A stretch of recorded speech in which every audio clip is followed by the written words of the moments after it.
প্রেমে প্রতারিত হয়ে আত্মহত্যা করল এক যুবক। মৃতের নাম চয়ন আচার্যি, বয়স 27, বাড়ি আগরতলার চারিপাড়া পুলিশ পাড়ায়। মৃত্যুর আগে সে একটি সুইসাইড নোট রেখে যায়, তাতে মেয়েটির নাম, ঠিকানা ও ফোন নম্বর লেখা রয়েছে। শনিবার সকালে এই কাণ্ড ঘটে। বিষপান করে ওই যুবক আত্মহত্যা করে বলে অভিযোগ। ছেলের মৃত্যুর জন্য দায়ী মেয়েটির দৃষ্টান্তমূলক শাস্তির দাবি জানান মৃত যুবকের বাবা চন্দন আচার্যি।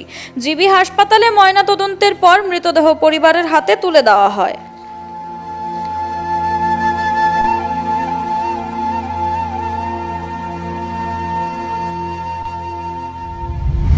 জানতে পারি না, আমার ছেলে তো মনে করেন আমার পরে কইছে যে উদয়পুরে আজকে কইছে, বিষ খাইছে যে আজকে কইছে মরণের 10 মিনিট আগে যে বাবা আমার একটা কাগজ কলম আইনা তো। আমি বললাম কি লিখে? ও আমার কাগজ কলম আইনা তো, আমি কি খামো, আমি এটা লিখে দিয়ে যাবো তোমার। ওই যে এসে ওই মেয়ের নাম টাম সব কিছু, আমার মরণ মৃত্যুর কারণ, আমার ছেলের মৃত্যুর কারণ ওই মেয়ের সব কিছু অ্যাড্রেস ফ্যাড্রেস নামটা ঠিকানা লিখে আজকে আমি জানতে পারি ওই মেয়ের লোক তার অনেক দিন আগের সম্পর্ক। কতদিন আগের সম্পর্ক অনেক দিন আগের, আমার কোন সময় কইতে এর আগে কি বিষয়টা আপনারা জানতেন না? না, এই কথা কইতে ওই মেয়ের সঙ্গে এইটাই জানতাম এতটুকু। আমি কইছি যার লোকে কথা কো, যা কিছু করবি সব কিছু সচরাচর আমার লোকে শেয়ার করবি, আমরা যে কোনো সময় করবি, আমরা যাই এসে মেয়েটে দেখাব, তো কথাবার্তা কয়ে তোরা বিয়ে করাবো, তুলে গিয়ে আমি বাড়ি ঘর বানাইলাম। যেহেতু ভালোবাসার সম্পর্ক আছে, এমন কি হয়েছে হঠাৎ করে যে ছেলে বাধ্য হয়েছে আত্মহত্যা করতে? এখন তো এইসব ব্যাপার নিয়ে আমার লোক কোনো সময় শেয়ার করতো না, প্রায় সময় ঝগড়াঝাটি তো হইতোই তারা ভিতরে, কিন্তু আমার লোক কোনো সময় শেয়ার করতো না। তো আজকে মৃত্যুর 10 মিনিট আগে যে সমস্ত কিছু শেয়ার করে আমার ছেলে আমার লোক। চিঠিটার মধ্যে মানে কি লেখছে? চিঠিটা হচ্ছে কি লেখছে আমিও পড়ে দেখছি না, চিঠিটা এমনি সচরাচর আমার দ্বারা এখনো আছে চিঠিটা। মানে মৃত্যুর জন্য কি ওই মেয়েটারে দায়ী করছে? হ্যাঁ, ওই মেয়েটারে দায়ী করছে।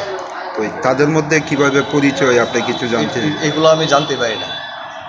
ছেলের সঙ্গে মানে এই বিষয় নিয়ে আলোচনা কোনো সময় আলোচনা করি না, খালি আলোচনা এতটুকু হইতো আমার, আমি তোর লেগে সব কিছু করুম, তোর মন পছন্দ যদি কোনো মেয়ের বিয়ে করবি বা কারোর সঙ্গে যদি তোর সম্পর্ক থেকে থাকে তাহলে বাবু তুই আমার জানাস, আমি নিশ্চয়ই তারা গার্জিয়ান লোক কথা বলে অতি সত্তর আমি তোর বিয়ে করাম, যেদিকেই করবি। কি কথাটা আমি ছেলে লোক সবসময় শেয়ার করতাম। কি মনে হয় এরকম কি হইতে পারে যে ছেলে মানে? আমি এখন পর্যন্ত মেয়ের সঙ্গে কথাই কই না, সঠিক কি তথ্যতে আমার ছেলে এত বড় স্টেপ নিল, এই কাজ করলো, আমি কইতে পারি না। এখন কি চান? আপনার ছেলে তো নেই, আমার ছেলে যেটা দিছে তার প্রতি সত্য আমি চাই, আর ওই মেয়ের কারণে আমার ছেলে মারা গেছে যে এটা পুরাপূর্ণভাবে আমি বিচার চাবো। এখন কি আইনের দ্বারস্থ হবে? আইনের দ্বারস্থ হবো। এখন অব্দি মেয়েটার নাম পরিচয় জানতে পারছেন না? এখন অব্দি আমি চিঠি খুলি নাই, আপনি থানাতে গিয়ে সে সমস্ত কিছু ডিটেলস করতে পারো। ছেলের নাম কি? আমার ছেলের নাম চয়ন আচার্য। বয়সটা কত? 27। বাড়িটা কোন জায়গায়? চারপাড়া পুলিশ পাড়া। কি করতো ছেলে? ছেলে ফার্নিচার শুভে কাজ করতো। আপনার কয় ছেলে? আমার এক ছেলে এক মেয়ে। আপনার নামটা কি? আমার চন্দন আচার্য। Siri TV, channel for news and entertainment.